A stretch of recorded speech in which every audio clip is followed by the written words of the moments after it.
আসসালামু আলাইকুম। চলুন আজকে উত্তম ফজিলতপূর্ণ একটা জিকির করি, যেটা আমাদের সবারই আশা করি জানা। আহা ইল্লাল্লাহ ওয়াহদাহু লা শারীকা লাহু লাহুল মুলকু ওয়া লাহুল হামদু ওয়া হুয়া আলা কুল্লি শাইইন কাদির। জানি সবারই জানা, তাও বললাম কারণ তার ফজিলতগুলো একবার শোনেন। দেখুন, যিনারা দিনে এটা 10 বার জিকির পাঠ করবে, বলা আছে 10 জন দাস মুক্ত করার সম পরিমাণ কিন্তু সওয়াব লেখা হয়, এবং তার আমলনামায় সঙ্গে সঙ্গে 100টি নেকিও লেখা হবে, 100টি গুনাহ তার মাফ হয়ে যাবে, এবং সেদিন সন্ধে পর্যন্ত সে যেন শয়তানের অনিষ্ট থেকে নিরাপদ থাকবে।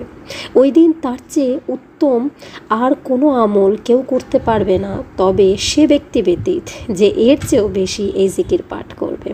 রাসূলুল্লাহ সাল্লাল্লাহু আলাইহি ওয়াসাল্লাম বলেছেন যে সর্বোত্তম জিকির আমাদের এটা সর্বোত্তম জিকিরের মধ্যে এটা অন্যতম।